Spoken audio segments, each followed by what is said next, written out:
Hi, I'm Callum, and this is Media Evaluation 2. In this post, I'll be talking about how my media product represents particular social groups. This means the social group I'm going to be focusing on are male antagonists from other thriller films. The three antagonists I'm going to look at are Ryan from House at the End of the Street, Max from Cape Fear, and Michael Myers from the first Halloween film. When designing the costume for the male antagonist of Imperceptible, my media group decided the best course of action would be to make the costume predominantly black, therefore following the cozy conventions of a thriller film very closely, because the black represents death and evil. When comparing the costume itself of the male antagonist of Imperceptible to other thriller films, we probably got the most inspiration from the Stalker from Seven Psychopaths, as we found the idea of an actual man stalking someone much scarier than an entity or supernatural being. As well, he had personal business with the victim, which related very closely to our film. We feel like Ryan from House at the End of the Street and the male antagonist from Imperceptible relate very closely together.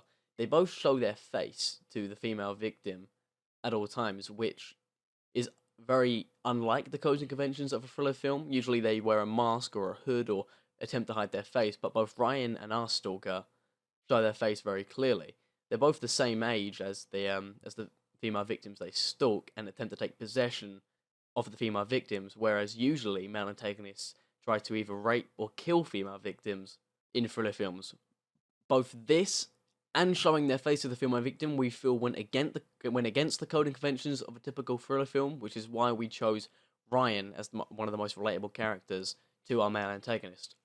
Obviously, the physical costume for both these characters are pretty different, but as I explained before, the attitudes of both of these characters go against typical codes and conventions of a thriller film. That's why I feel like they're very similar. We believe that the physical costume for both Michael Myers and the male antagonist from Imperceptible are fairly similar. They both wear predominantly black, although the male antagonist from Imperceptible doesn't wear a mask. They do share very similar facial expressions, a very dead expression, no anger, no sadness, so it conveys that psychopathy very well. Both the attitudes of Michael Myers from Halloween and the male antagonist of Imperceptible are fairly similar. They both stalk the female victim for a long period of time, or at least a suggested long period of time in Imperceptible's case, until finally attempting to kill them. Although you don't actually see the male antagonist kill the female victim in Imperceptible, it's implied that he did, since they both, well, she runs off into the darkness and he follows her. And obviously, another similarity being they both follow the codes and conventions since it's a male antagonist stalking a female victim.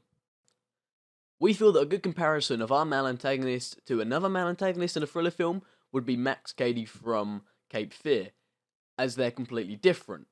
The costume is different, and the personality is different. The attitudes are very different. Although, yeah, sure, they're both stalkers, their attitudes are different, the costumes are different, and it's just the general tone of both of these characters are completely different.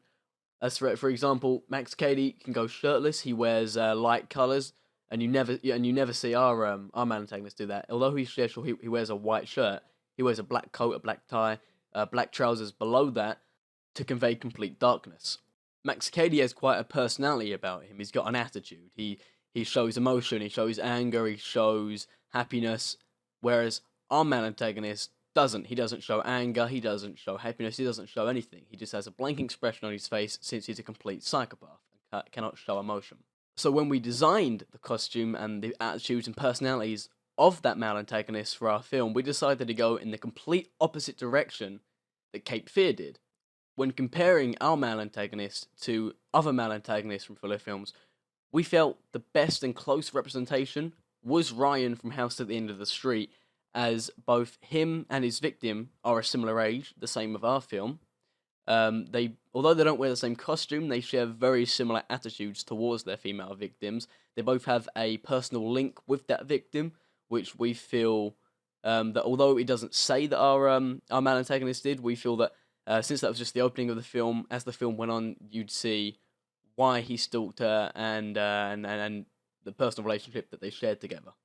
Whereas Michael Myers from Halloween and Max Cady from Cape Fear were both completely other sides of the spectrum, which we wanted to get a safe middle ground from, where Michael Myers was a complete psychopath, showed absolutely no emotion, didn't even show his face to his victims, and Max Cady showed his face all the time, showed emotion, was very angry all the time, and was very quick to kill, whereas we felt like the best representation of the male antagonist that we wanted to convey would be a safe middle ground in between both of those. And we feel Ryan from House at the End of the Street is the closest comparison of our male antagonist.